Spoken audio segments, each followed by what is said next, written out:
The rain came down in sheets that night, turning Oak Ridge Estate's pristine streets into rivers of darkness.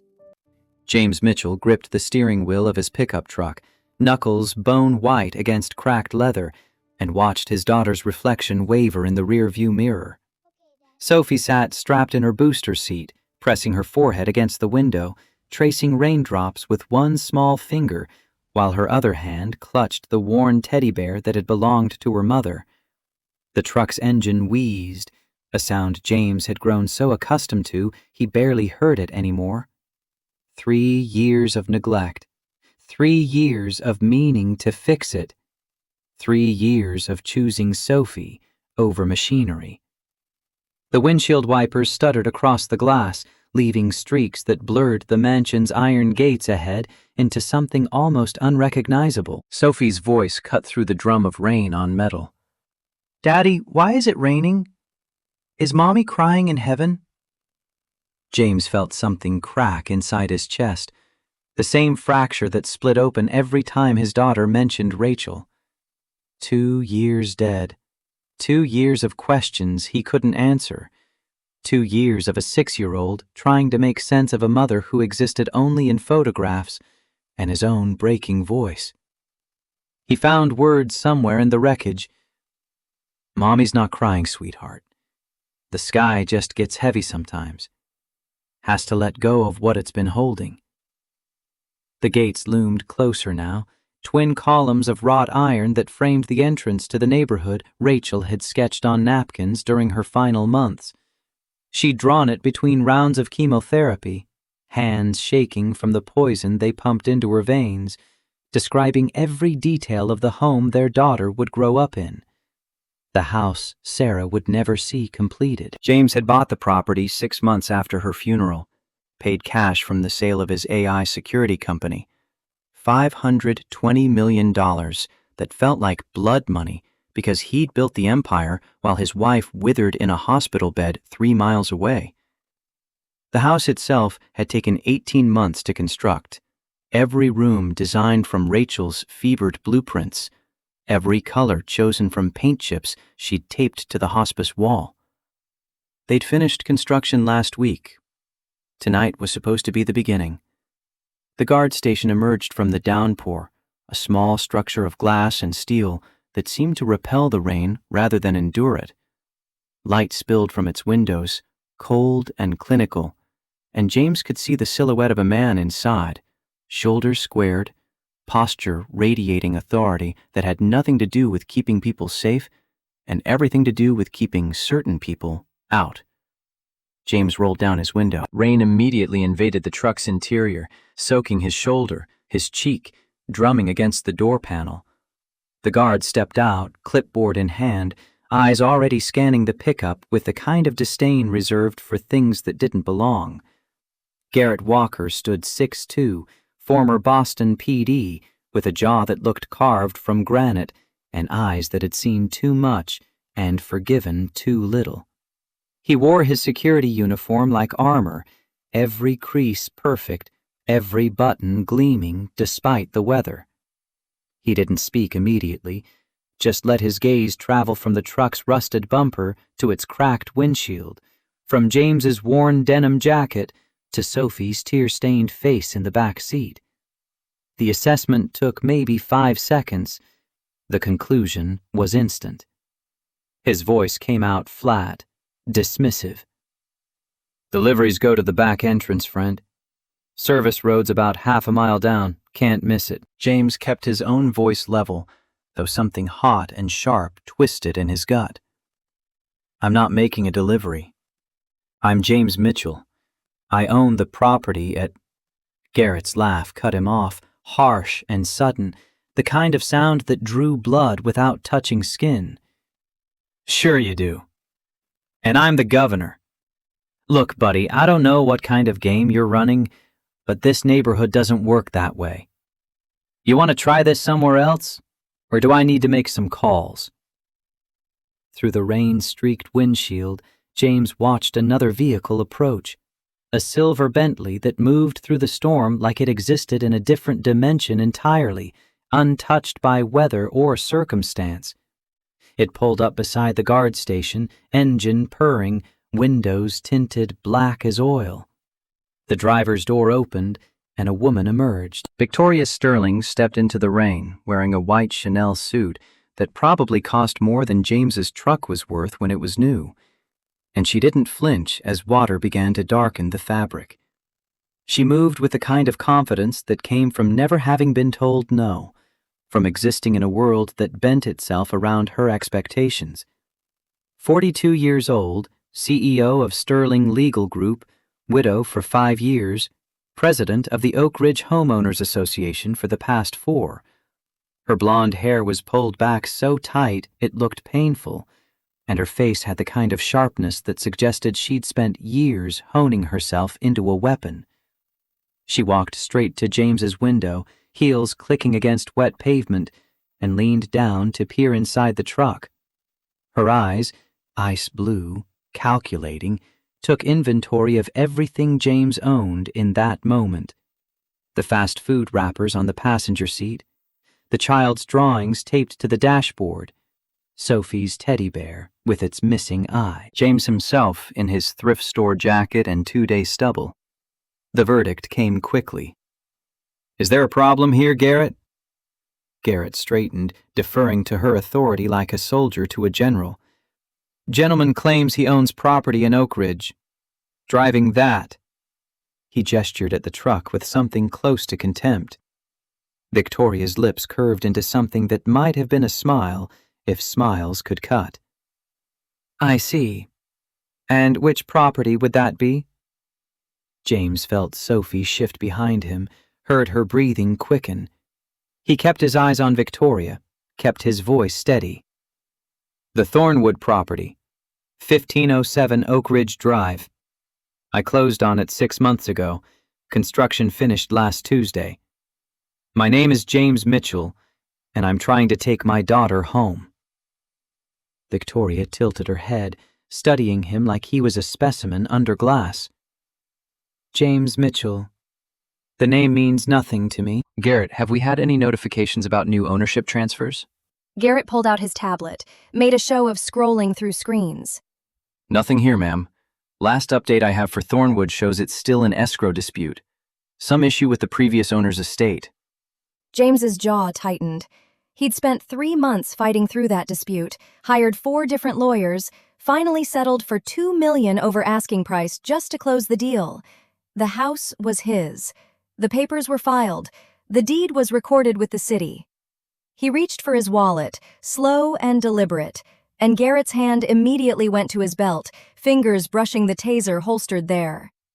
James froze, then continued the movement even slower, pulling out his driver's license and a folded document, the deed Rachel had never lived to see. He held them toward Victoria. "These are my credentials. Now, if you'll just verify with your system..." Victoria didn't take the papers. She didn't even look at them. Instead, she leaned closer, and James could smell her perfume. Something expensive and suffocating, the kind of scent designed to announce arrival and demand submission. Her voice dropped lower, intimate and venomous. "Let me explain something to you, Mr. Mitchell, if that's even your real name. This neighborhood has standards. We have expectations. And those expectations do not include..." She gestured at the truck, at him, at everything he represented. "Whatever this is." In the back seat, Sophie made a small sound, halfway between a whimper and a sob. James felt his hands begin to shake, felt the rage he'd been swallowing for 2 years start to claw its way up his throat. Victoria continued, oblivious or uncaring. "Oak Ridge isn't for everyone. It requires a certain caliber of resident, people who understand what it means to maintain property values, to uphold community standards, to..." James's voice came out quieter than he intended, but it carried weight. "I understand you're making assumptions based on what you see. I'm asking you to verify the facts before those assumptions cost you something you can't get back." Victoria straightened, and something flickered across her face. Surprise, maybe, that he dared to push back. Then it hardened into certainty. "Garrett, call the police. We have a trespasser refusing to leave private property." Garrett already had his radio out. "Dispatch, this is Walker at Oak Ridge Main Gate. We have a potential trespassing situation. Suspect is refusing to vacate. Male, approximately 45 to 50, driving a pickup truck, Massachusetts plates." Sophie's voice cut through the radio static, high and terrified. "Daddy? Why are they calling the police? We didn't do anything wrong." James twisted in his seat, tried to catch his daughter's eyes. "It's okay, baby. Just a misunderstanding. Everything's going to be fine." But Sophie wasn't looking at him. She was staring at Victoria, at Garrett with his radio and his hand still resting on his taser, at the rain that kept falling like the sky was trying to wash them all away. Her small voice trembled. "I want to go home. Please, Daddy. I just want to go home." Victoria heard it. James watched her register the child in the back seat, watched her calculate and recalibrate. When she spoke again, her voice had changed, still cold, but now carrying concern that sounded almost genuine. She turned to Garrett. "There's a child in the vehicle?" Garrett moved closer, shining his flashlight through the rain-streaked rear window. The beam caught Sophie's face, illuminated the tears streaming down her cheeks. The teddy bear clutched against her chest like a shield. Victoria's eyes narrowed. "Whose child is that? Where's her mother?" James felt ice flood his veins. "She's my daughter. Her mother is dead. And we're going home." But Victoria wasn't listening. She pulled out her phone, fingers moving with practiced efficiency. "Garrett, I want you to detain this man. We need to verify that child's welfare. He could be anyone, a kidnapper, a predator. That little girl could be in danger." The words hit James like physical blows. The world tilted, narrowed down to Victoria's face and the casual cruelty in her eyes, the absolute certainty that she was right and he was wrong, and nothing he said would change that calculus. Garrett moved to the driver's door, hand now fully on his taser. "Sir, I need you to step out of the vehicle. Keep your hands visible." James didn't move. Behind him, Sophie was crying harder now, gasping for breath between sobs, and he recognized the sound. The beginning of the panic attacks that had plagued her since Rachel died. The terror that seized her whenever she felt unsafe, unloved, abandoned. He found Rachel's voice in his memory, her final words before the morphine pulled her under for the last time. "Protect our daughter, no matter what. Promise me, James. No matter what." He'd promised. He'd sworn on everything he had left. His voice came out barely above a whisper, but it carried a new edge, something sharp enough to cut through rain and contempt and Victoria's absolute certainty. "You're making a mistake. The kind that ends careers." Victoria laughed, actually laughed, and the sound was silver bells and broken glass. "Is that a threat? Garrett, I want this man arrested. And call Child Protective Services. That child needs to be evaluated by professionals." The words Child Protective Services detonated in James's skull. They were threatening to take Sophie. They were going to put her in a car with strangers, take her to an office building, ask her questions she wouldn't understand, separate her from the only parent she had left.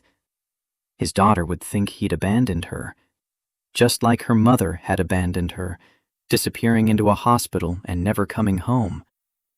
James's hand moved to his phone in the cup holder. His thumb found the contact he'd programmed 3 months ago when he first accessed the security system. Sophia Park, his executive assistant, the woman who'd helped him build his company and now helped him navigate a world that felt increasingly hostile. He pressed dial. She answered on the first ring, her voice crisp despite the late hour. "Mr. Mitchell?" James kept his eyes on Victoria. "I'm at the Oak Ridge main gate. We have a situation. I need you to access the property security system and verify my identity." Sophia didn't ask questions. He heard keys clicking, screens lighting up in whatever office she was working from at 9:30 on a Thursday night. "Accessing now. Give me 30 seconds. Those 30 seconds stretched like hours. Garrett had his taser out now, pointed at James through the open window. Victoria stood with her arms crossed, phone pressed to her ear, presumably speaking to the police dispatcher.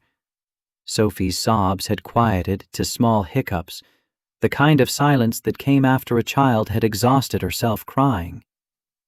Then, something changed. A soft chime echoed from the guard station, musical and clear despite the rain. Garrett turned, confusion replacing authority on his face. Victoria's head snapped toward the sound. The security panel beside the gate flickered to life, screens glowing blue in the darkness. A mechanical whir filled the air as cameras repositioned themselves, red targeting lasers sweeping across the driveway. They paused on Garrett's face, on Victoria's, on several neighbors who'd emerged from their homes to watch the spectacle. Finally, the lasers converged on James's face, bathing him in crimson light for exactly 3 seconds. The light turned green.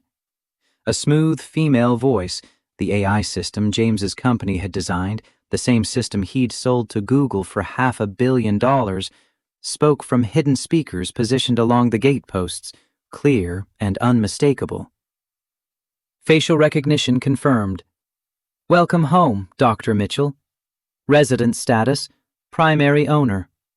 Access level, unrestricted. Would you like me to open the gates?" Nobody moved.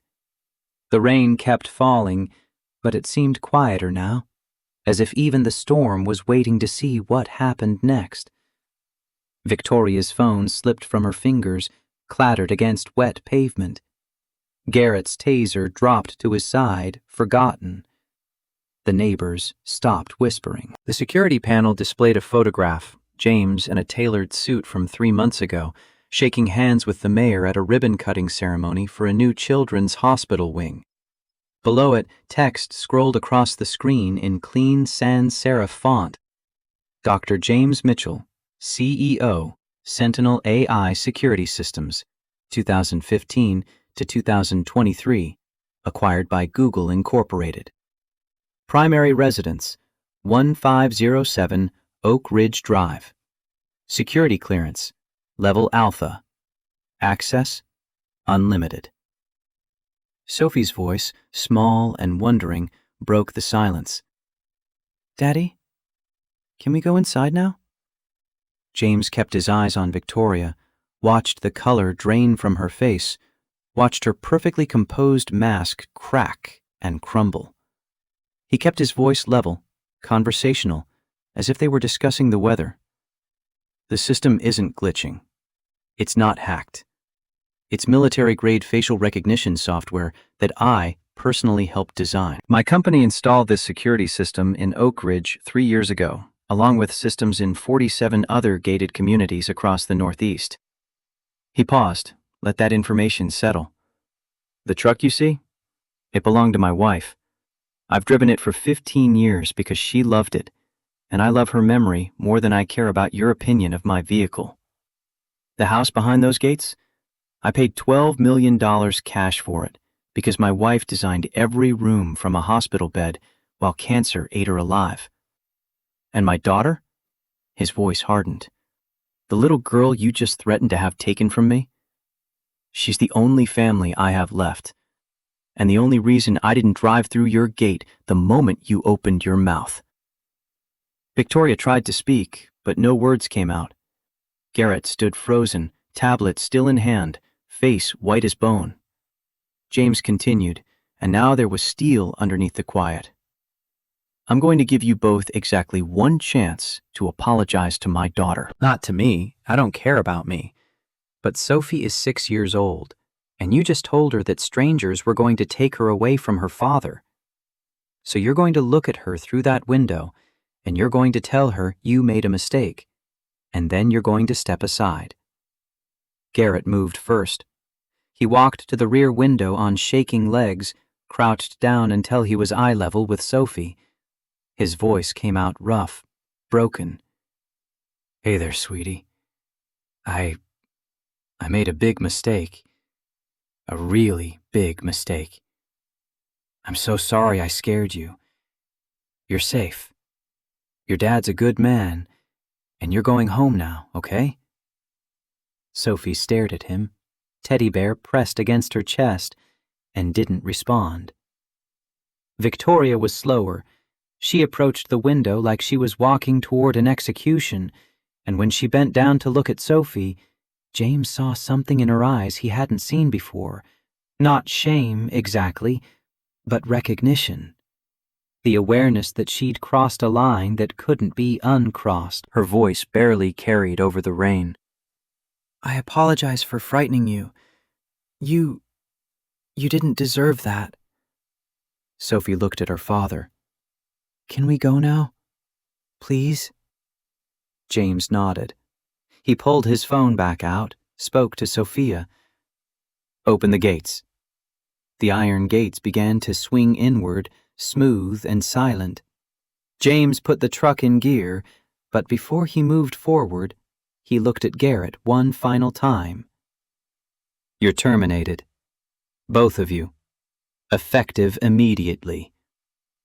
Garrett's face went gray. "Sir, please," James cut him off. "You had one job tonight. Keep residents safe. Instead, you terrorized a 6-year-old girl at her own front door.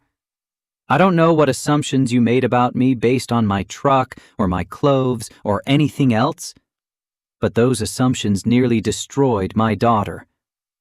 So here's what's going to happen. I'm going to drive through these gates. Tomorrow morning, my legal team will be in touch with termination paperwork. You'll have 24 hours to clear your belongings from the guard station. If you want to fight it, that's your right. But the footage from tonight, every second of it, will be part of the record." He shifted his gaze to Victoria. "As for you, Mrs. Sterling, I suggest you consult with your own lawyers, because what happened tonight wasn't just cruel, it was discriminatory. And I have very good documentation." James didn't wait for responses. He drove through the gates, watched them close behind him in the rearview mirror, watched Garrett and Victoria shrink into the rain and darkness. The driveway wound through manicured grounds, past landscaping Rachel had specified in meticulous detail. The Japanese maples, the stone fountains, the flower beds that would bloom purple in spring, because purple was Sophie's favorite color. The house itself emerged from the storm like something out of a dream, all glass and stone and warm light spilling from windows Rachel would never look through. James parked in the circular drive, killed the engine, and sat in sudden silence. The rain drummed on the roof. Sophie breathed quietly in the back seat. Finally, she spoke. "Are they going to come get me, Daddy? The people who take kids away?" James twisted to look at her, really look at her, this small miracle of a human being who had his eyes and Rachel's smile and a capacity for fear that no 6-year-old should possess. "No, baby. Nobody's taking you anywhere. I promise. Cross my heart and hope to—" He stopped himself. "I promise." Sophie studied his face with a kind of intensity only children possess, looking for lies, for cracks, for any sign that the world was about to fall apart again. Why were they so mean? How do you explain prejudice to a 6-year-old? How do you tell her that some people judge books by covers, that appearance matters more than substance to minds too small to hold both at once? James found words somewhere.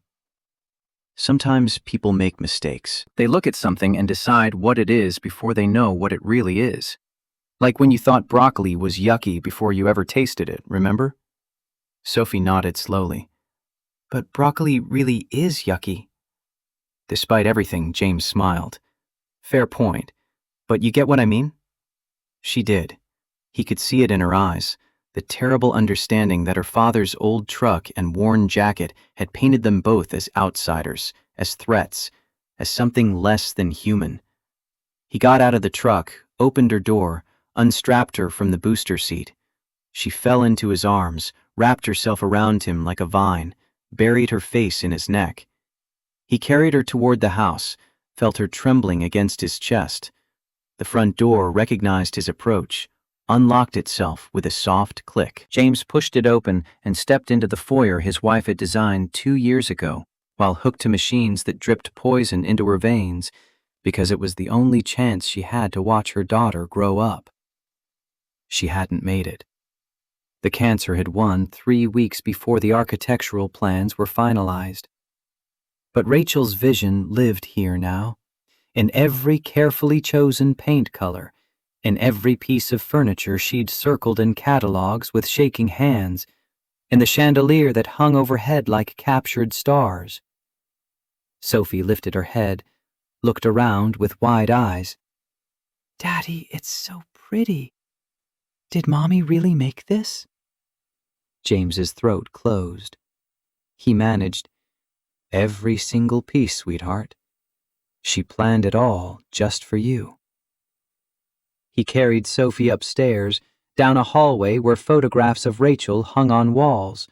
Rachel laughing at their wedding, Rachel pregnant with Sophie, Rachel thin and pale but smiling in the hospital with their newborn daughter cradled against her chest. The last photo in the series showed Rachel in hospice, barely recognizable, but her eyes were open and fixed on the camera with an intensity that suggested she was trying to burn her image into James's memory, so he'd never forget what she looked like when she was happy.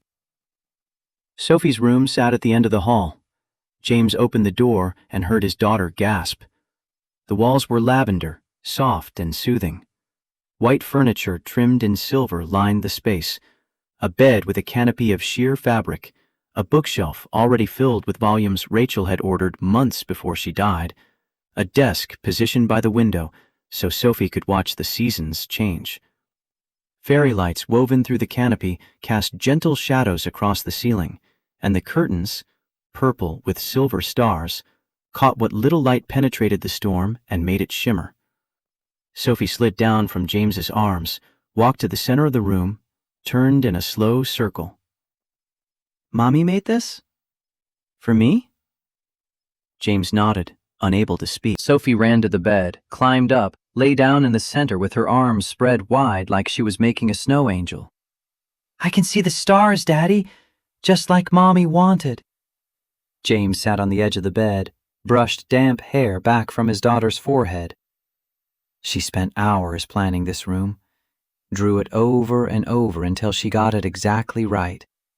She wanted you to have something perfect, something that was just yours. Sophie was quiet for a long moment, staring up at the fairy lights. "Do you think she can see me? From heaven?" The question gutted him every time she asked it, which was often. "I think she sees everything, baby. I think she watches over you every single day." Sophie rolled onto her side, clutched her teddy bear close. "I miss her." James lay down beside his daughter, pulled her against his chest. "I miss her too. Every day. But she's here, Sophie. In this house, in this room, in you." Every time you smile or laugh or do something kind, that's Mommy still living in the world through you. Sophie's breathing began to slow, exhaustion claiming her. But before sleep pulled her under, she murmured, "Daddy, the lady tonight, the mean one, why did she look so sad when she said sorry?" James thought about Victoria Sterling's face in that moment, the crack in her perfect mask, the flash of something raw and bleeding underneath. "I think maybe she's sad about something else, sweetheart. Something that has nothing to do with us. Sometimes people hurt others because they're hurting inside, and they don't know how to make it stop. Sophie processed this with the seriousness only children bring to profound questions. That's not our fault, though, right? James held her tighter. No, baby, that's not our fault. He stayed until Sophie fell asleep, until her breathing evened out and her grip on the teddy bear relaxed. Then he carefully extracted himself, pulled the covers up to her chin, kissed her forehead, and stood watching her sleep in the room her mother had built. His phone buzzed in his pocket. He pulled it out, walked into the hallway, answered without checking the caller ID. Mitchell. Sophia Park's voice came through, worried. I've been monitoring the situation. The gate cameras caught everything. Are you and Sophie okay? James leaned against the wall, suddenly exhausted. We're fine. Shaken, but fine. Sophia hesitated, then, the footage is already going viral. Someone recorded it on their phone and posted to social media. It's been shared 15,000 times in the last 30 minutes. James closed his eyes. Of course it has. Sophia continued. There's more. I did some digging into Victoria Sterling after the incident. She's been HOA president for 4 years. During that time, there have been 23 complaints filed against the Oak Ridge security team for harassment and discrimination. 23, James. All dismissed by the board. All signed off by Victoria. Something cold settled in James's chest. What kind of complaints? Sophia's voice hardened. Racial profiling? Economic discrimination? Targeting families who don't fit the neighborhood aesthetic. There's a pattern here. You weren't the first person they stopped at those gates. You're just the first one who had the resources and the proof to fight back. James thought about Garrett's face, about how quickly he'd dismissed the truck and drawn conclusions, about Victoria's casual cruelty, the ease with which she'd threatened to separate him from his daughter. Get me everything. Every complaint, every incident report, every piece of documentation you can find. Sophia didn't ask why. I'll have it to you by morning. James?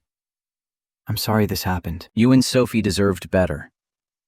After he hung up, James walked to his own bedroom, the master suite Rachel had designed for them to share, with windows overlooking the gardens she'd never planned and a bed they'd never sleep in together. He stood at those windows, looked out at the rain-soaked grounds, at the lights of other houses scattered through the darkness. Somewhere out there, Victoria Sterling was probably calling her lawyers. Garrett Walker was probably explaining to his family that he'd lost his job, and 23 other families were living with the memory of being turned away, harassed, made to feel less than human at the gates of a neighborhood that claimed to value community. James's phone buzzed again. A text message from an unknown number. I saw what happened tonight. Victoria did the same thing to my family 2 years ago. We lost everything trying to fight it.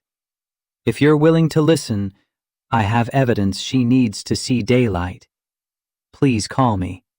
James stared at the message for a long time. He thought about Rachel's voice, about her final words. Protect our daughter no matter what.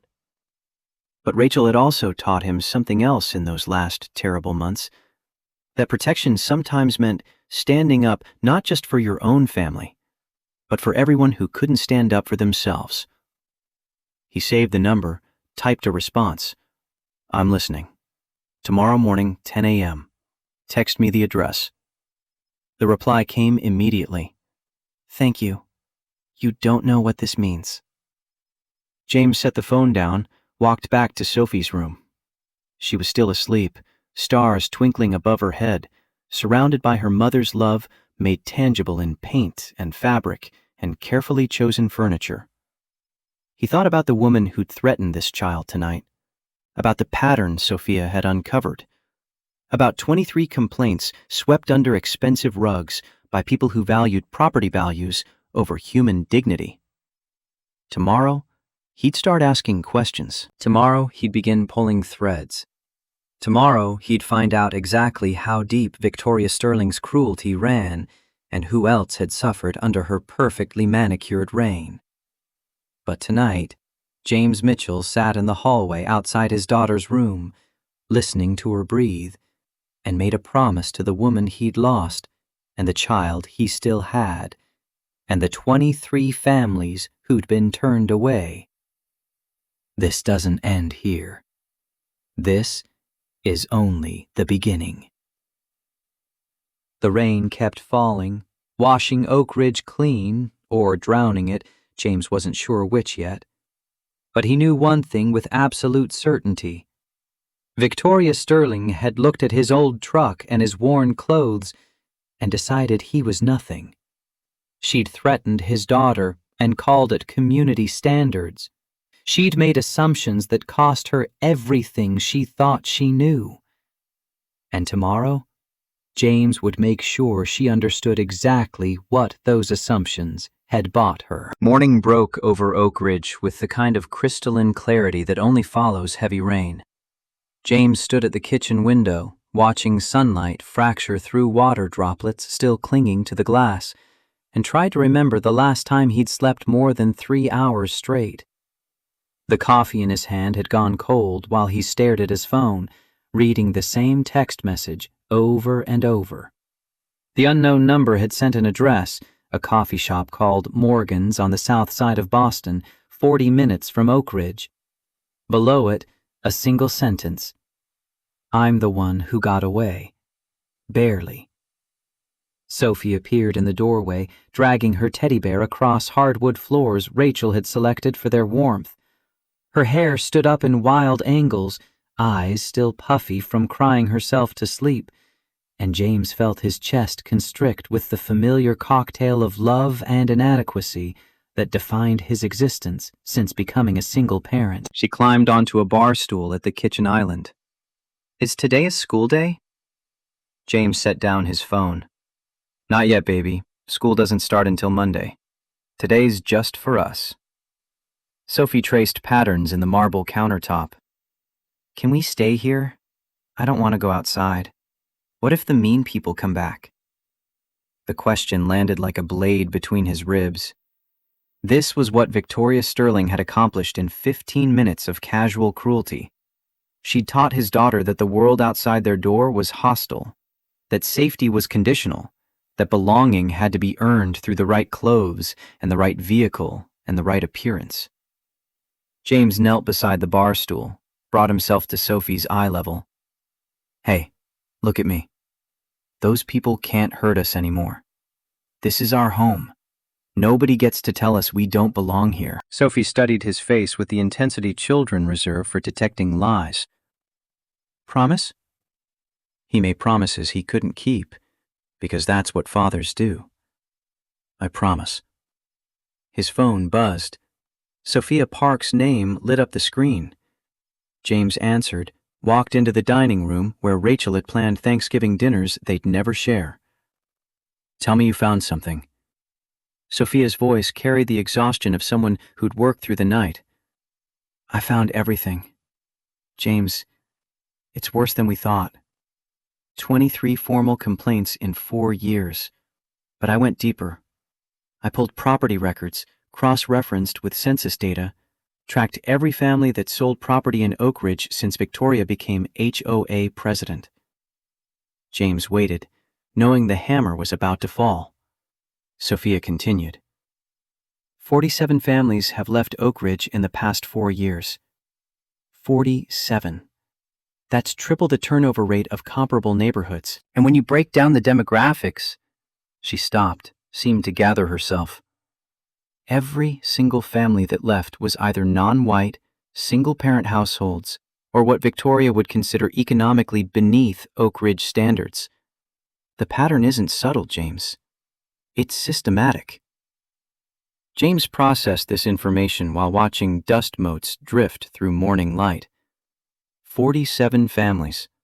47 instances of Victoria deciding who deserved to live in her neighborhood and who didn't. What happened to the complaints? Sophia's laugh was bitter. Buried.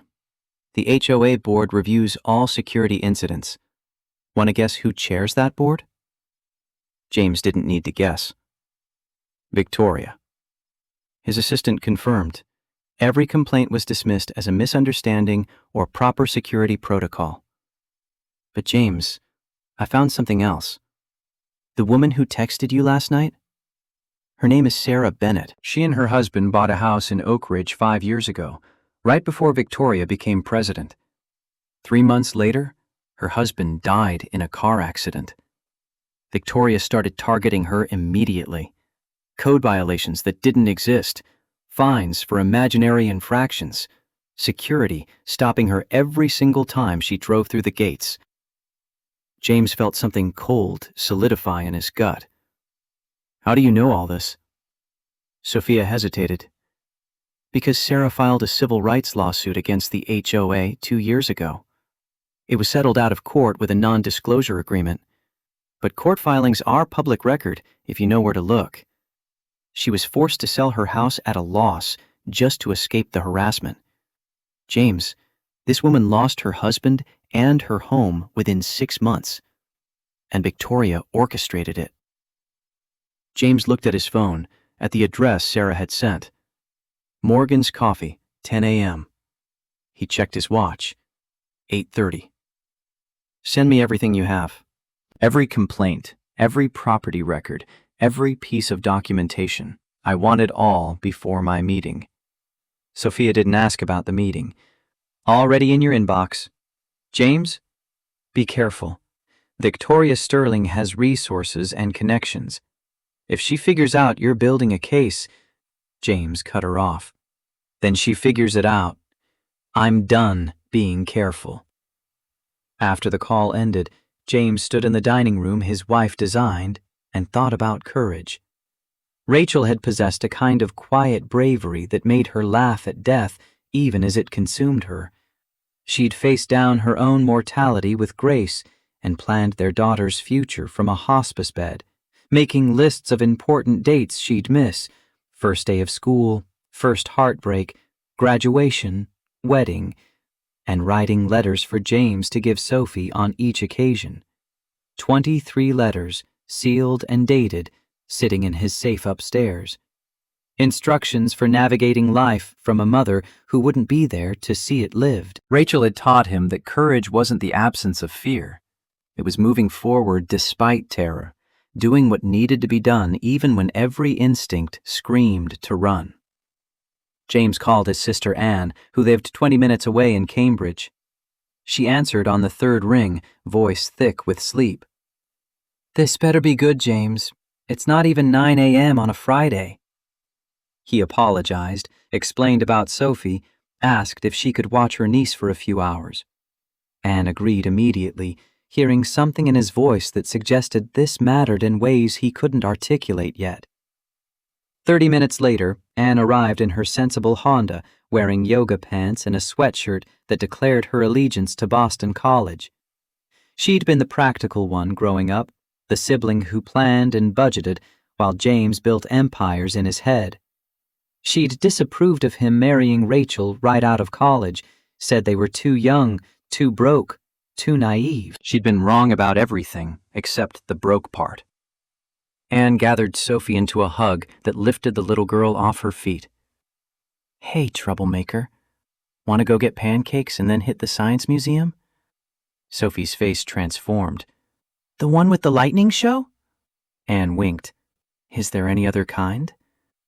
James watched them go, watched his daughter bounce down the driveway toward normalcy, and felt gratitude wash over him like a baptism. Then he got in his truck, the vehicle that had condemned him last night, and drove toward Boston. Morgan's Coffee occupied the ground floor of a converted warehouse in Dorchester, the kind of neighborhood that gentrification hadn't quite reached yet.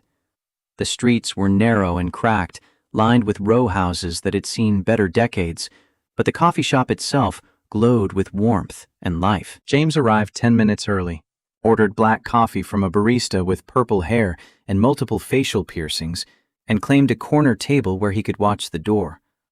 She walked in at exactly 10 a.m. Sarah Bennett looked nothing like James had imagined. 35, maybe 36, with auburn hair pulled back in a practical ponytail, and eyes that carried the kind of weariness that comes from fighting battles you know you can't win. She wore jeans and a fleece jacket, carried a worn leather messenger bag, and moved through the coffee shop with the careful awareness of someone who'd learned to watch for threats. Her gaze found James immediately. Something passed between them. Recognition, maybe, or shared understanding. She ordered tea at the counter, paid in exact change, and walked to his table. She sat without invitation. "Dr. Mitchell, I watched the footage last night. 15 million views and counting. You're going viral." James's coffee sat untouched between them. "I didn't know I was being recorded." Sarah's smile was sharp, humorless. "Welcome to Oak Ridge, where every neighbor has a phone and everyone loves a spectacle, especially when it involves the great Victoria Sterling being proven wrong." James studied the woman across from him, noted the shadows under her eyes, the tightness around her mouth, the way her hands stayed in constant motion, smoothing napkins, turning her teacup, fidgeting with her bag strap. "Sophia said you sued the HOA. Sarah's laugh cut like glass. "Sued and lost. Or settled, technically. They paid me $60,000 to go away and never speak about what happened. The NDA was ironclad. My lawyer said fighting it would bankrupt me and change nothing." James leaned forward.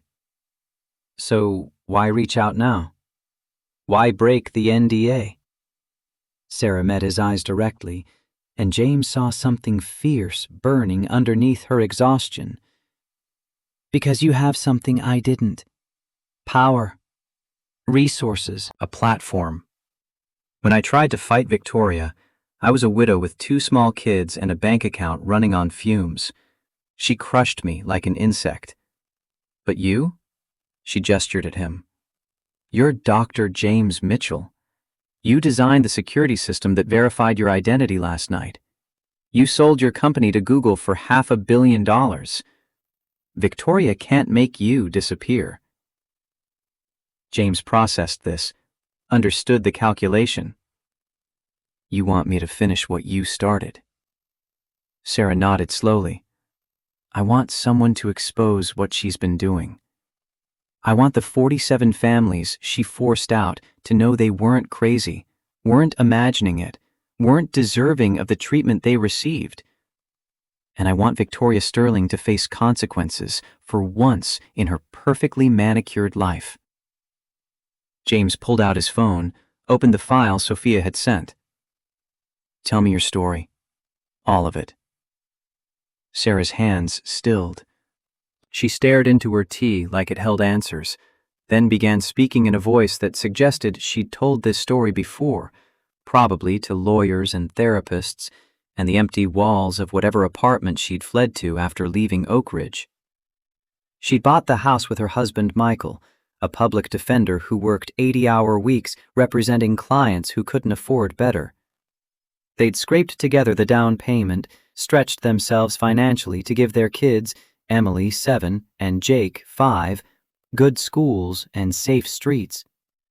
Michael died 6 weeks after they moved in, hit by a drunk driver while biking home from work.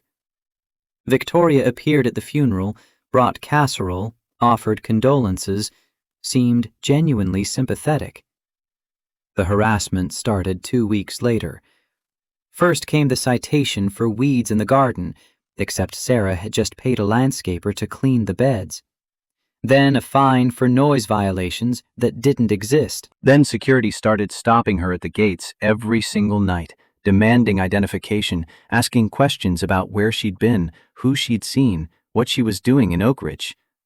Sarah fought back, filed complaints, attended HOA meetings, demanded explanations.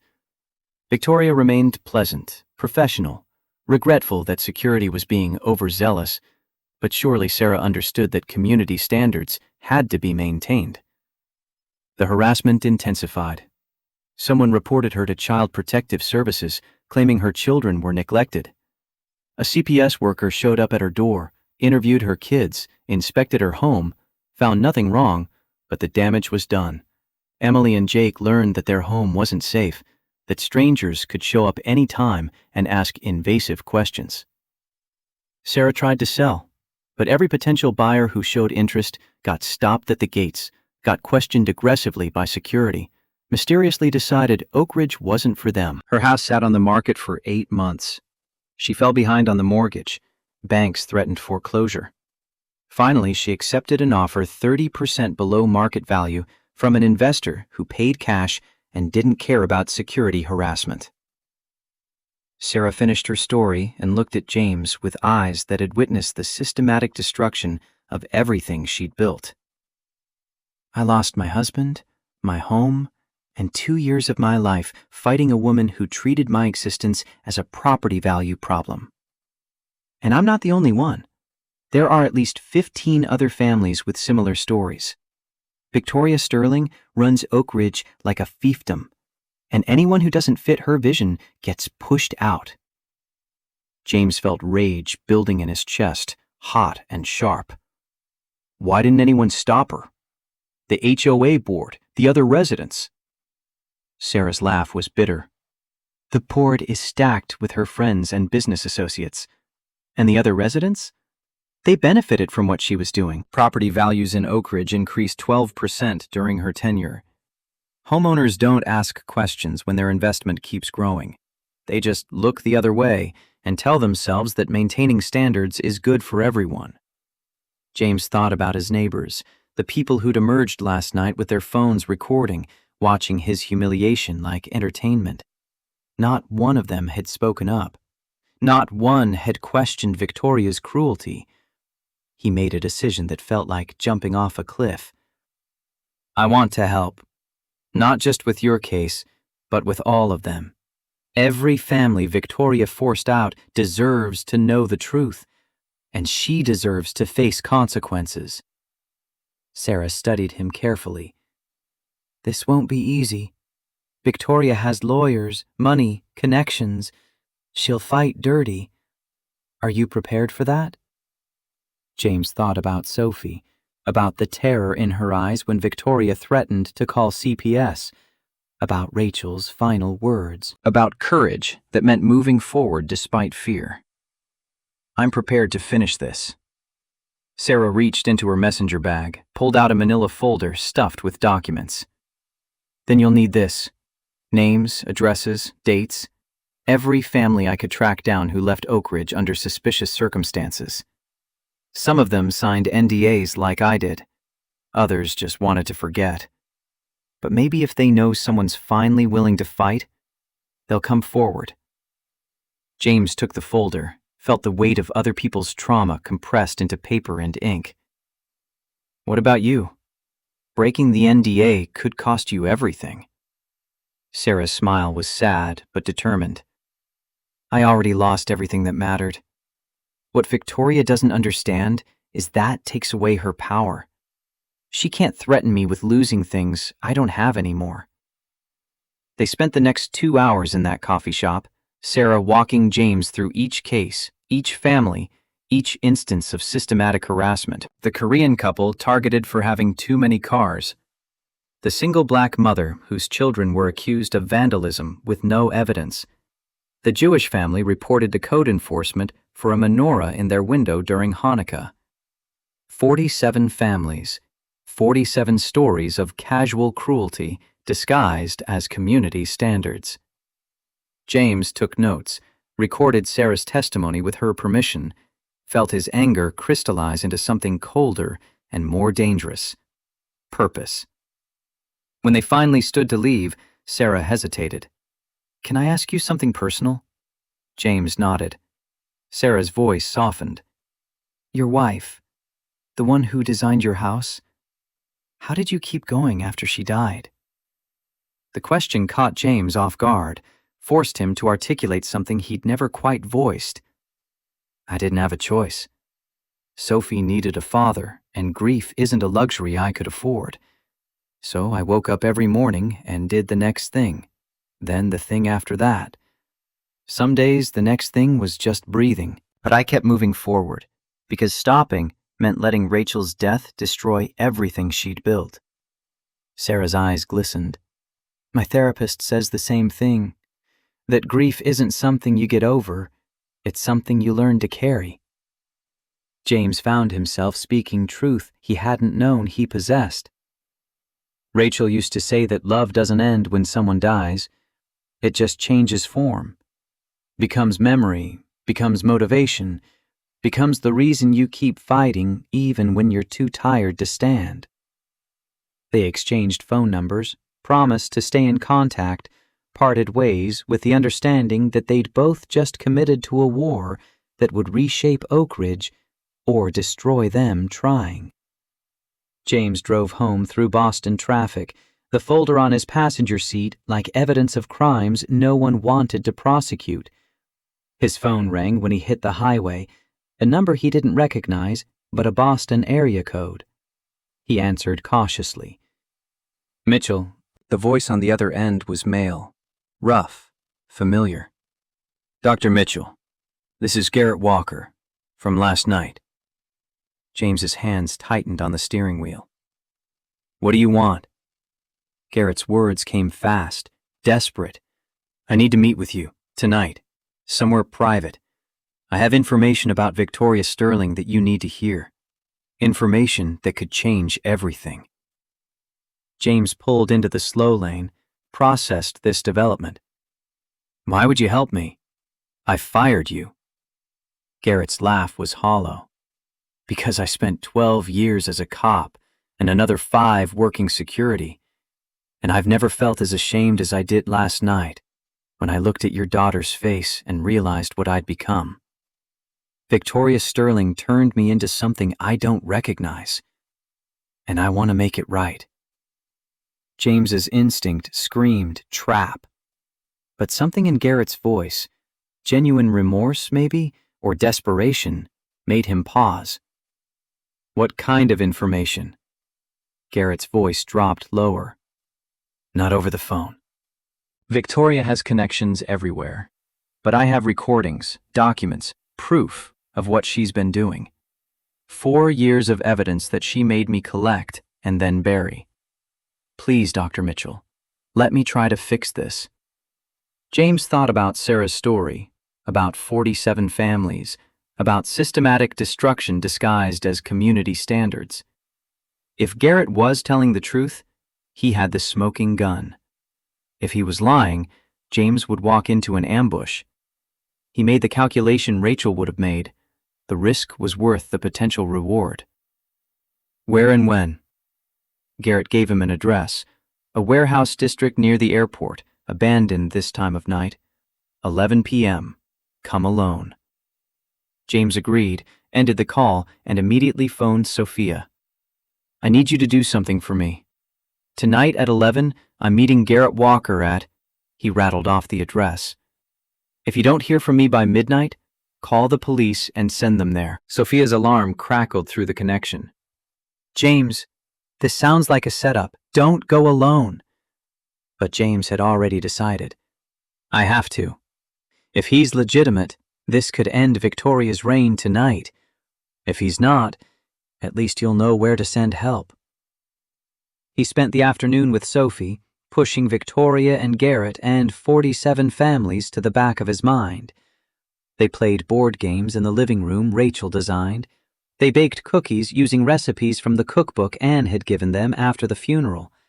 They watched animated movies, and Sophie fell asleep against his chest, mouth sticky with chocolate, small hand curled around his shirt. James carried her upstairs, tucked her into the bed Rachel had chosen, kissed her forehead, and whispered promises about safety and belonging that he hoped he could keep. At 10:30, he climbed back into his truck and drove toward the airport. The warehouse district was exactly as dangerous as it sounded. Empty buildings with broken windows, streets lined with chain-link fences and graffiti. The kind of neighborhood where smart people didn't go after dark. James parked under a streetlight that flickered like a dying heartbeat and checked his phone. No messages from Sophia, no calls from Garrett canceling. He got out of the truck, scanned the area, saw nothing but shadows and industrial decay. Garrett emerged from behind a loading dock, hands raised to show they were empty. "Dr. Mitchell, thank you for coming." James kept 10 feet of distance between them. "You have 5 minutes. Make them count." Garrett reached slowly into his jacket, pulled out a USB drive that glowed faintly in the streetlight. 4 years of evidence. Every email Victoria sent ordering me to target specific families. Audio recordings of her giving explicit instructions to harass residents she deemed undesirable. Spreadsheets tracking which families she wanted removed and why. Photographs of fabricated code violations. Everything. James stared at the USB drive like it was a loaded weapon. "Why would you collect all this if you were just following orders?" Garrett's face twisted with something that might have been shame. "Insurance. I knew what we were doing was wrong. I told myself I was just doing my job, feeding my family. But I knew. So I documented everything in case Victoria ever tried to throw me under the bus. I figured if she could destroy innocent families without remorse, she'd have no problem destroying me." James took a step closer. "And now you're giving this to me because—" Garrett's voice cracked. "Because I have an 8-year-old daughter. And last night, she asked me why I made that little girl cry. She asked if I was a bad person.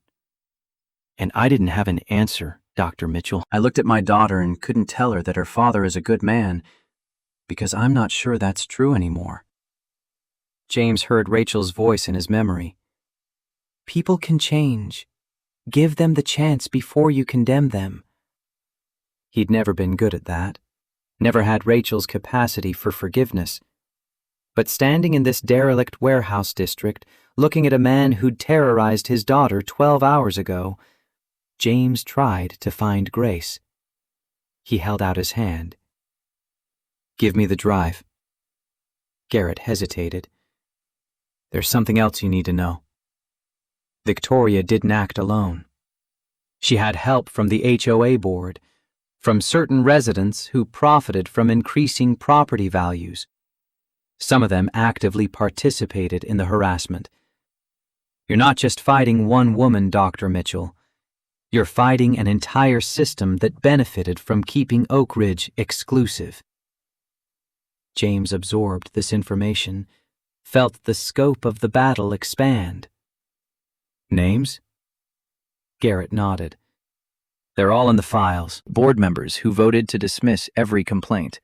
Residents who filed false reports. Even a few city officials who accepted campaign contributions from Victoria in exchange for looking the other way on code violations." James took the USB drive, felt its weight in his palm. Lighter than a phone, heavier than evidence should be.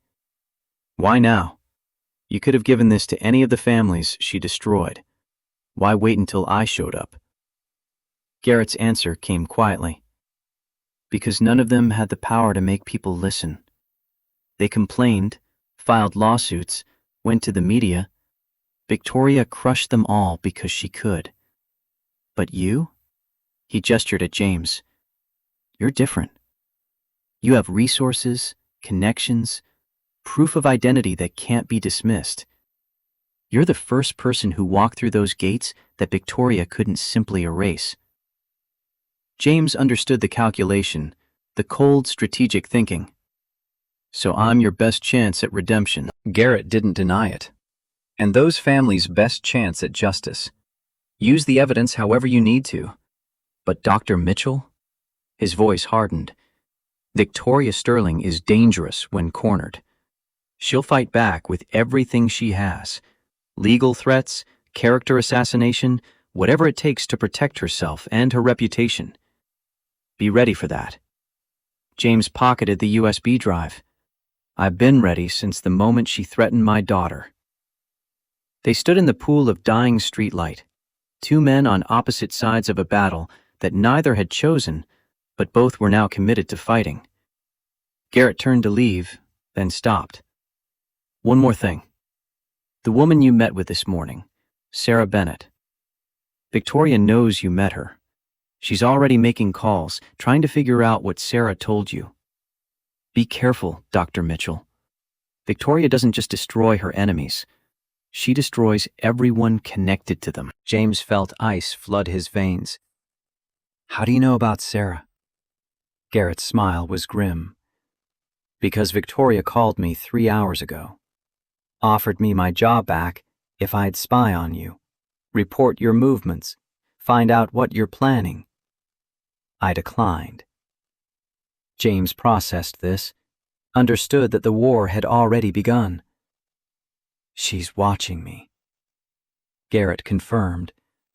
She's watching everyone. That's what makes her effective. She knows everything that happens in Oak Ridge before it happens. So whatever move you're planning, make sure she doesn't see it coming. They parted ways, Garrett disappearing into shadows, James walking back to his truck with evidence that could destroy an empire burning in his pocket. He called Sophia from the truck. I need you to analyze something. Sending you encrypted files now. Audio, documents, everything. And Sophia? He paused. Victoria knows we're coming. So whatever we do next has to be fast and overwhelming. No warning shots. Sophia's response was immediate. I'll have preliminary analysis by morning.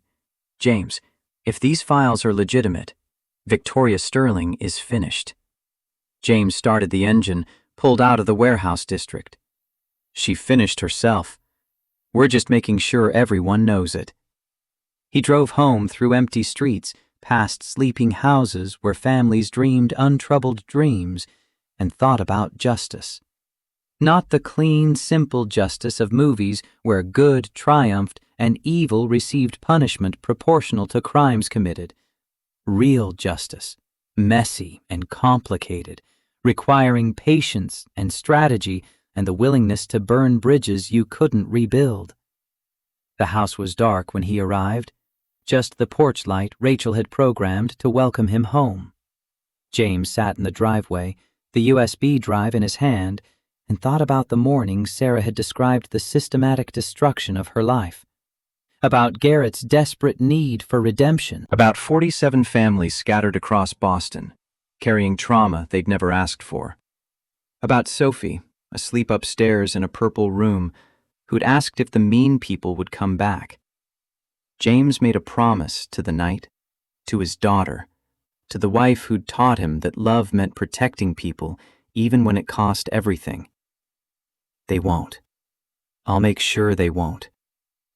He went inside, checked on Sophie, still sleeping, teddy bear clutched close, and then sat at his desk until 3 a.m., loading Garrett's files, beginning the work of documenting Victoria Sterling's systematic cruelty in a format that courts and journalists and the court of public opinion would understand. The evidence was damning. Emails where Victoria explicitly ordered harassment, audio recordings of her instructing Garrett to fabricate violations, spreadsheets tracking which family showed undesirable characteristics, code words for racial and economic discrimination that any lawyer would recognize instantly. And underneath it all, a pattern so obvious, James wondered how Victoria had gotten away with it for 4 years. Every family targeted was either non-white, economically beneath Oak Ridge's median income, or failed to meet Victoria's aesthetic standards. Every complaint was dismissed. Every appeal was denied. 47 families destroyed because one woman decided they didn't deserve to belong. James finished his preliminary review as dawn broke over Oak Ridge, painting the sky in shades Rachel would have loved, soft pink bleeding into gold. He looked at the evidence spread across his desk, felt the weight of responsibility settle on his shoulders like armor. This was no longer just about protecting Sophie. This was about ensuring that no other family would face what Sarah endured, what those 47 families suffered, what he and his daughter had experienced at the gates of their own home. This was about making Victoria Sterling face consequences for crimes she'd committed in the name of property values and community standards. James picked up his phone, composed an email to every major news outlet in Boston, attached a summary of Garrett's evidence, and typed a subject line that would make Victoria's nightmare begin. Systematic discrimination in Oak Ridge Estate, a 4-year pattern of harassment and civil rights violations. His finger hovered over the send button. Once he pressed it, there was no going back. Victoria would know he'd declared war. She'd mobilize her lawyers, her connections, her considerable resources. The battle would be public, brutal, potentially destructive to everyone involved. James thought about Rachel's letters upstairs, 23 pieces of guidance for Sophie's future. He thought about the lesson embedded in every one. Stand up for what's right, even when it's hard, especially when it's hard. He pressed send. The media response came faster than James anticipated. By 8 a.m., his inbox held 43 requests for interviews. By 9, news vans lined the street outside Oak Ridge's gates. By 10, Victoria Sterling's lawyer had sent a cease and desist letter threatening legal action for defamation, invasion of privacy, and breach of contract. James deleted the lawyer's email without reading past the first paragraph. Sophie sat at the kitchen table, drawing pictures of houses. Always houses now, sometimes with scary clouds above them, sometimes with sunshine breaking through. She'd asked twice if they had to leave, if the mean lady could make them go away. James had reassured her both times, felt the lie stick in his throat, because he knew Victoria would try exactly that. His phone rang. Sarah Bennett's number. He answered while watching Sophie color a garden purple. Sarah? Her voice trembled with something between hope and terror. I just saw the news. James, what did you do? James carried the phone into the hallway where Sophie couldn't hear. I sent the evidence to every major outlet in Boston. The story breaks at noon across all platforms. Victoria's systematic discrimination, the 47 families, the fabricated violations. All of it. Sarah's sharp intake of breath crackled through the speaker. My NDA. James, they'll sue me into oblivion. James had anticipated this, had spent 3 hours before dawn working with his lawyer to craft protection. I didn't mention you by name. The evidence came from Garrett Walker's files, documented over 4 years. You're not the source. But Sarah, he paused, knowing what he was about to ask would cost her. I need you to go on record. The story is stronger with victim testimony, with your face, your voice, your truth. Silence stretched between them, filled with calculations James could almost hear. Sarah had already lost her husband, her home, 2 years of her life. Going public meant risking the fragile stability she'd rebuilt, inviting Victoria's wrath all over again. When she finally spoke, her voice carried steel. What time do you need me? James felt gratitude surge through him. NPR is sending a reporter at 2. Can you be here? Sarah's answer came without hesitation. I'll be there at 1:30. James, thank you for finishing what I couldn't. The call ended. James stood in the hallway of the house Rachel designed and thought about courage taking different forms. Sometimes it was building empires from hospital rooms. Sometimes it was standing up after being crushed. Sometimes it was simply showing up when every instinct screamed to hide. Sophia called at 11 with an update that made James's blood run cold. Victoria's fighting back. She just held an emergency press conference claiming you doctored the evidence, that Garrett Walker is a disgruntled former employee with a history of fabricating reports. She's threatening to sue you personally for harassment and defamation. James moved to his study, pulled up the live stream of Victoria's press conference. She stood at a podium outside Sterling Legal Group's downtown office, perfectly composed in a navy suit, blonde hair immaculate, face arranged in an expression of wounded dignity. Her voice carried practiced authority. Dr. Mitchell is a brilliant man, and I understand he's grieving the loss of his wife. But grief doesn't excuse what amounts to a targeted harassment campaign against me and the Oak Ridge community. The so-called evidence he circulated is fabricated, manipulated by a former employee who was terminated for cause and is seeking revenge. A reporter shouted a question. Mrs. Sterling, what about the 47 families who left Oak Ridge during your tenure? Do you deny targeting them? Victoria's expression shifted to something resembling sympathy. Oak Ridge has natural turnover like any community. Families move for jobs, schools, personal reasons. To suggest I orchestrated some conspiracy is not just false, it's insulting to everyone who's chosen to make Oak Ridge their home. We maintain high standards because our residents expect and deserve quality. That's not discrimination. That's community pride. James watched her perform, recognized the technique. She was casting herself as the victim, turning his evidence into a personal vendetta by a grieving widower who couldn't accept security protocols. The strategy was elegant, effective, and completely predictable. Sophia's voice pulled him back to the phone. She's good. James, she's really good. Half the comments on the live stream are defending her, saying you're weaponizing your dead wife for sympathy. James felt rage spike, forced it down. Good. Let her think she's winning. The real story breaks in 45 minutes. Once the public sees Garrett's recordings, her denials won't matter. At noon exactly, the Boston Globe published their expose. The headline read, Pattern of Discrimination, 4 years of harassment in exclusive Oak Ridge estate. The article detailed everything. The 47 families, the fabricated violations, Victoria's explicit instructions to target specific residents. Garrett's audio recordings were embedded throughout, Victoria's voice crystal clear as she ordered systematic harassment. Within 30 minutes, the story had been picked up by the Associated Press. Within an hour, CNN was running segments. By 1 p.m., Victoria Sterling was trending nationwide. Sarah arrived at 1:30 as promised, looking like she'd aged 5 years since their coffee shop meeting.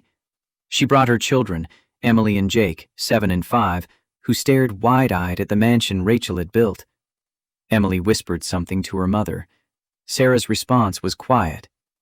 Yes, honey, this is the kind of house we used to have, before we had to leave. The NPR reporter, Maria Santos, was a woman in her late 30s with sharp eyes and a recorder that captured everything. She set up in the living room, positioned Sarah on the sofa Rachel had chosen for its warmth and durability, a couch that could withstand children's laughter and spilled juice and the chaos of family life Rachel would never experience. Maria started gently. Mrs. Bennett, can you describe what happened after your husband died? Sarah's hands trembled in her lap. She looked at James, who nodded encouragement, then at her children playing with Sophie in the adjoining room, then back at Maria. Michael died on a Tuesday. Victoria Sterling came to the funeral on Friday. She brought lasagna and told me that if I needed anything, the community was there for me. Sarah's voice steadied as she continued. The first citation came 2 weeks later. Weeds in the garden that didn't exist. I showed Garrett Walker, the head of security, photos of my landscaper working the day before. He said the HOA had zero-tolerance policies, and I needed to pay the fine or face additional penalties. Maria leaned forward. What happened next? Sarah detailed the escalation, the fabricated noise complaints, the nightly interrogations at the gate, the CPS visit that traumatized her children.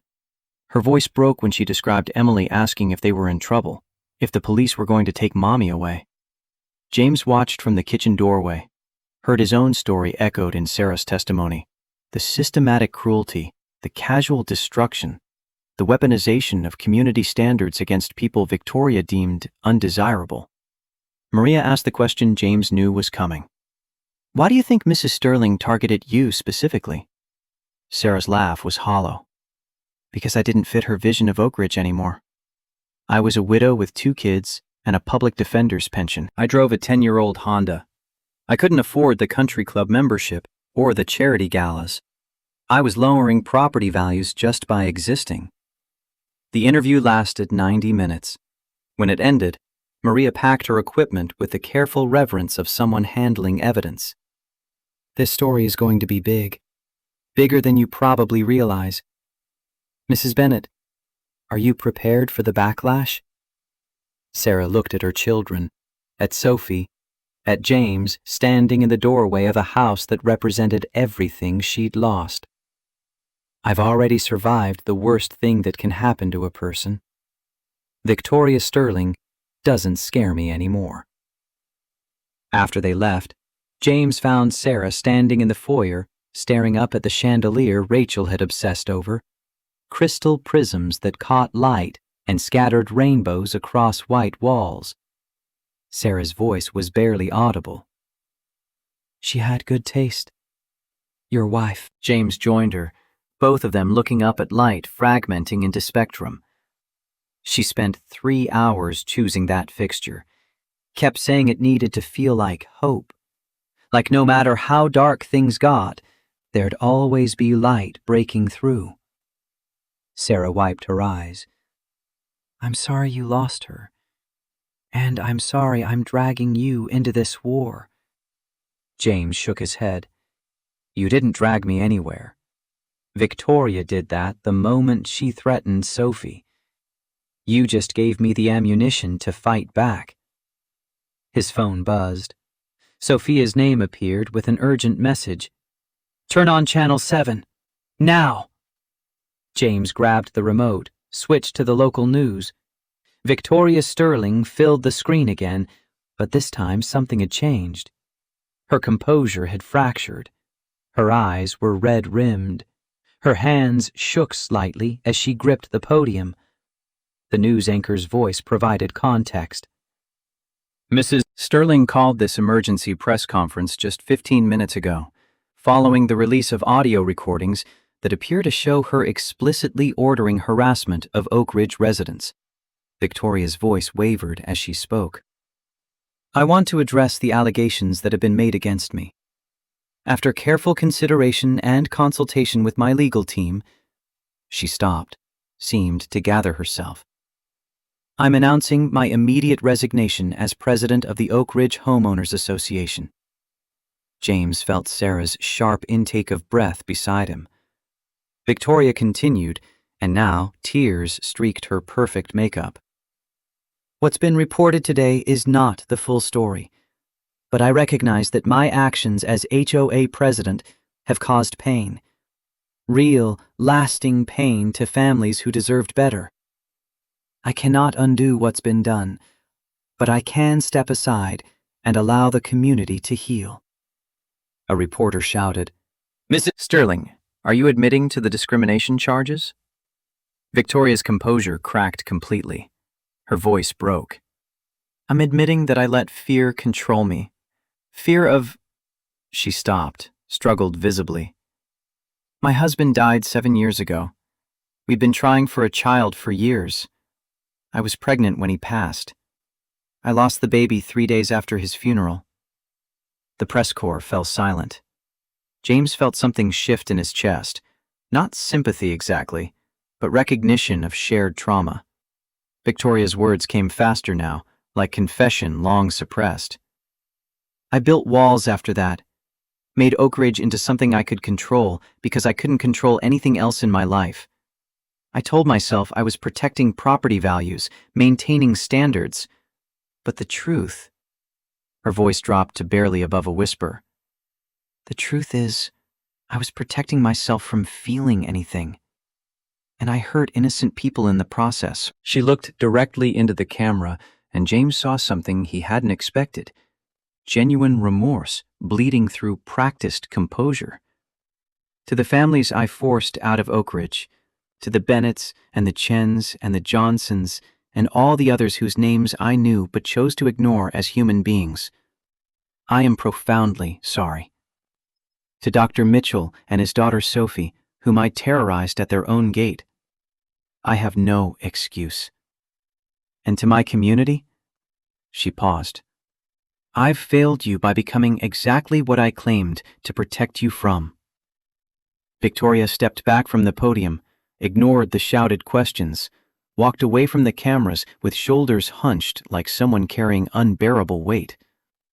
The news anchor reappeared, began analysis, but James muted the television, He stood in his living room with Sarah Bennett beside him, both of them processing what they'd just witnessed.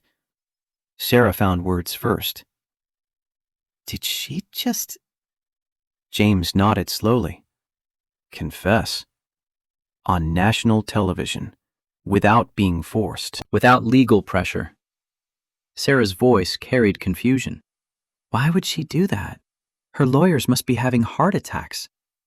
James thought about grief, about the walls people built to survive loss, about how those walls could become prisons. Because sometimes the weight of what you've done gets heavier than the consequences of admitting it. His phone exploded with calls, reporters, lawyers, neighbors, people he hadn't spoken to in years suddenly wanting his reaction. He ignored them all except one. Garrett Walker. Garrett's voice was thick. "Did you see?" James confirmed he had. Garrett continued, "My daughter watched with me. When Victoria started crying, Katie asked if the mean lady was sorry for being mean.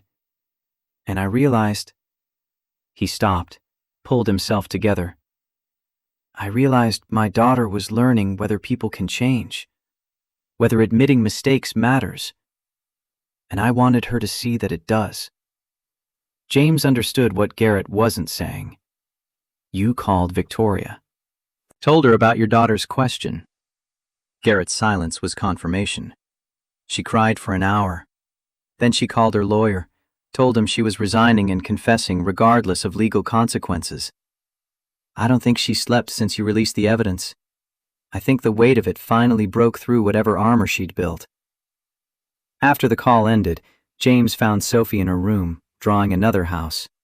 This one had people in front, stick figures holding hands, smiles on circular faces, sunshine breaking through clouds above.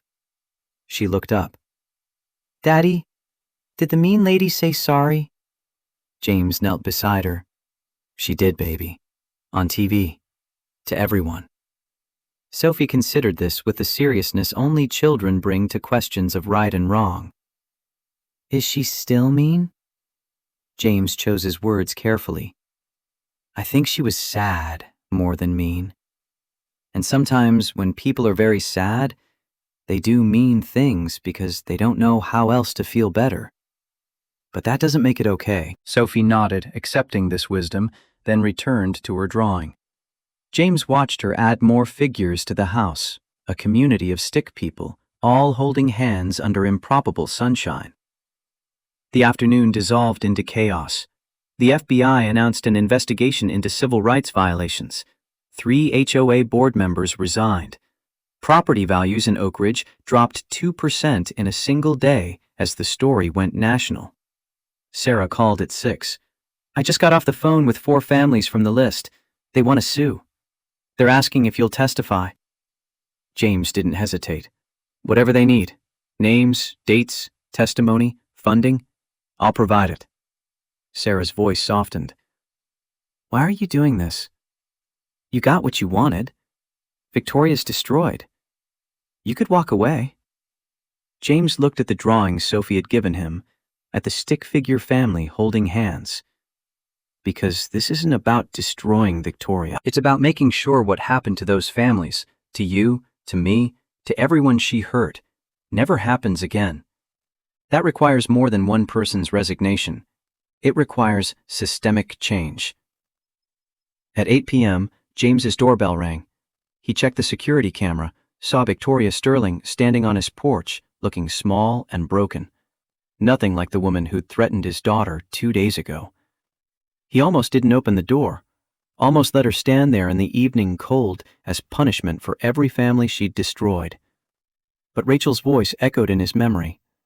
"Everyone deserves a chance at redemption, James. Everyone." He opened the door, but didn't invite her in. Victoria stood on the threshold, no makeup to hide the damage crying had done, no armor of expensive clothes to project authority.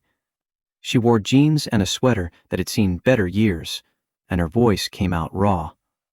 "I don't expect forgiveness.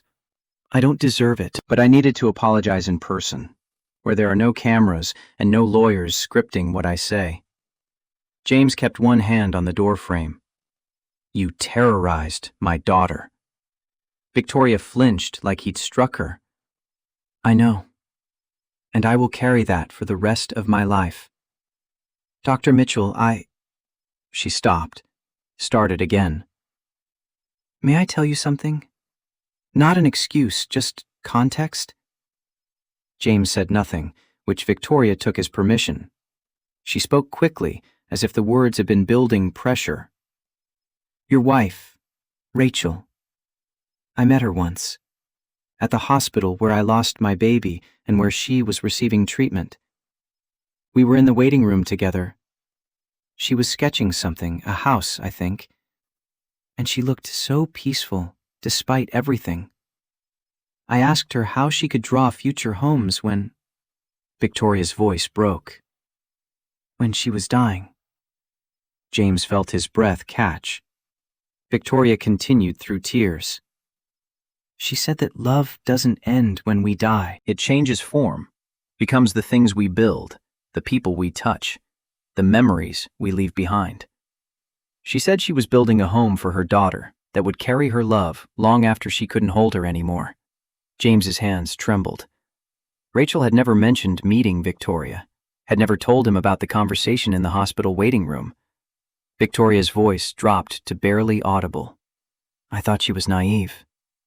I thought love dies when people die, and all we're left with is emptiness. So I built walls instead of homes. I created rules instead of community. And when you showed up in that truck at my gates, driving the vehicle your wife loved, bringing your daughter to the home your wife designed." She stopped, gathered herself. "I saw everything I'd failed to become, and I tried to destroy you for it." James found his voice. "You succeeded. For about 15 minutes, you destroyed my daughter's sense of safety. You made her afraid in her own home." Victoria absorbed the blow. "I did, and I cannot undo that.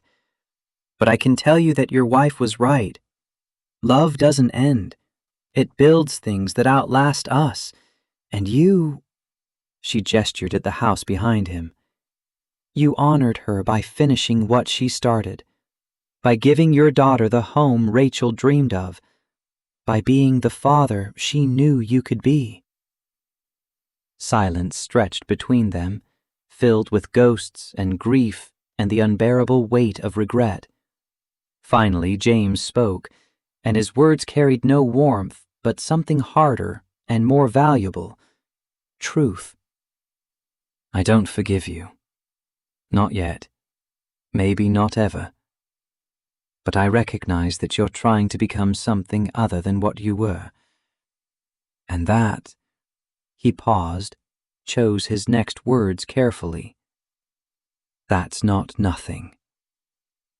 Victoria nodded, understanding the conditional nature of his statement. "What happens now?" James's answer was immediate. "You cooperate with every investigation. You provide testimony against the board members who enabled you. You use your legal expertise to help the families you hurt get justice. And you spend the rest of your life being the person Rachel saw in that waiting room instead of the person you became after losing her." Victoria straightened slightly, and for the first time since arriving, James saw something other than brokenness in her eyes. Determination, maybe, or the faint spark of purpose. "I can do that.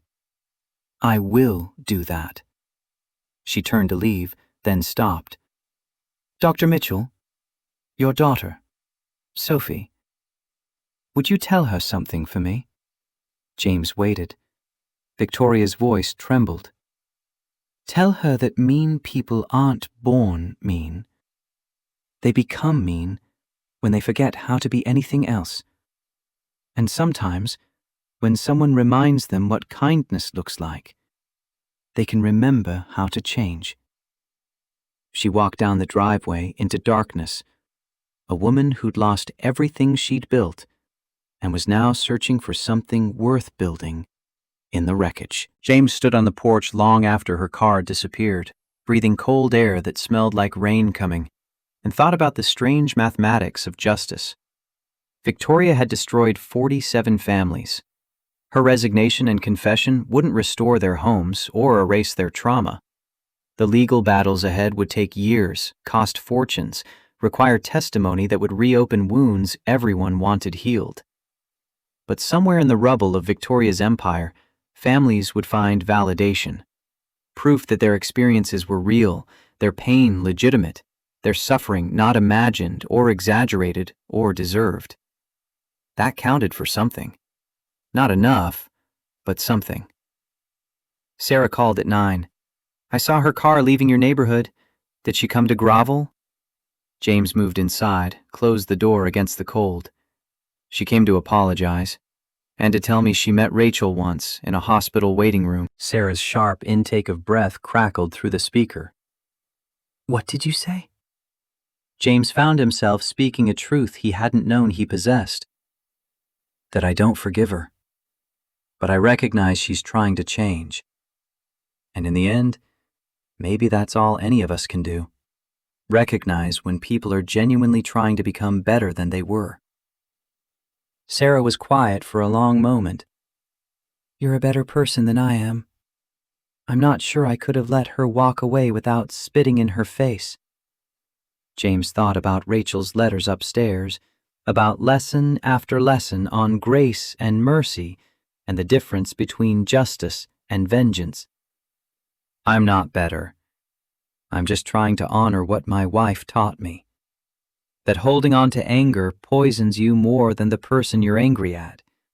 And that everyone, even people who hurt us terribly, deserves the chance to try again." Sarah's voice softened. "Your wife sounds like she was remarkable." James looked at the chandelier, scattering light across white walls. "She was. And she would have told me to give Victoria the chance to prove she could change. So that's what I'm doing. Not for Victoria's sake. For Rachel's." The conversation ended. James checked on Sophie one final time, asleep with her teddy bear, dreams playing across her face in small movements behind closed eyes. He kissed her forehead, whispered promises about safety and belonging that felt more solid now than they had 2 days ago. In his own room, James opened his laptop and began composing an email to every family on Sarah's list. He introduced himself, explained what had happened, offered his resources, legal, financial, testimonial, for whatever battles they chose to fight. He finished with words that Rachel would have written. "What happened to you was real. What you suffered was wrong. And you deserve justice, acknowledgement, and the chance to rebuild what was taken from you. I cannot undo the past, but I can stand beside you as you fight for a better future. You are not alone. Not anymore." He sent the email at midnight and sat in the darkness of the bedroom he'd never share with Rachel, thinking about the strange paths grief carved through lives, how loss could break people into sharp edges that cut everyone around them, or forge them into something stronger and kinder and more determined to prevent others from suffering the same wounds. Victoria had chosen edges. James had chosen, was still choosing, the harder path of remaining soft enough to bend without breaking. His phone lit up with responses almost immediately. Families thanking him, sharing their stories, asking questions about next steps. By 1 a.m., he had 17 replies. By 2, 23.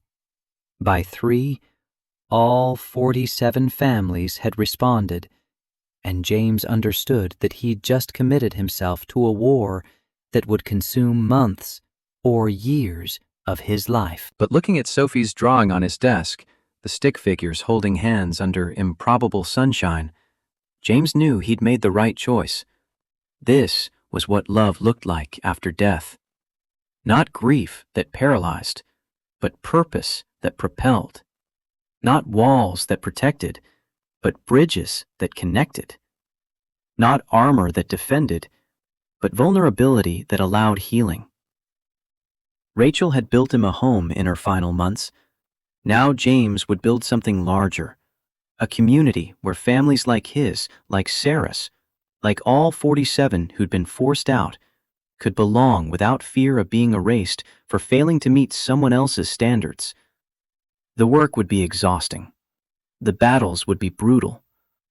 But James had learned something in the 2 years since Rachel died, that carrying weight becomes easier when you're not carrying it alone, and that the strongest foundations are built from the rubble of things that needed to fall. Oak Ridge would change. Victoria would face consequences. The families would get their justice, and Sophie would grow up knowing that her father had stood up when standing up mattered, had fought when fighting was hard, had chosen grace over vengeance and community over isolation. That was the lesson Rachel had left behind. That was the home she'd built in the wreckage of her dying. James closed his laptop, turned off the lights, and slept dreamlessly for the first time in weeks. Not because the battle was over, but because he finally understood what he was fighting for. Not just his daughter's safety, not just his own vindication, but the radical idea that everyone deserves to belong, and that communities are measured not by who they exclude, but by who they make space for when exclusion would be easier. Morning would bring new challenges, legal filings and media requests, and the grinding machinery of systemic change. But tonight, in the house Rachel designed, James Mitchell rested, knowing he'd honored her final lesson. That love builds homes large enough for everyone, and that the work of building never truly ends. It just changes form, becomes the next generation's foundation, carries forward long after we're gone.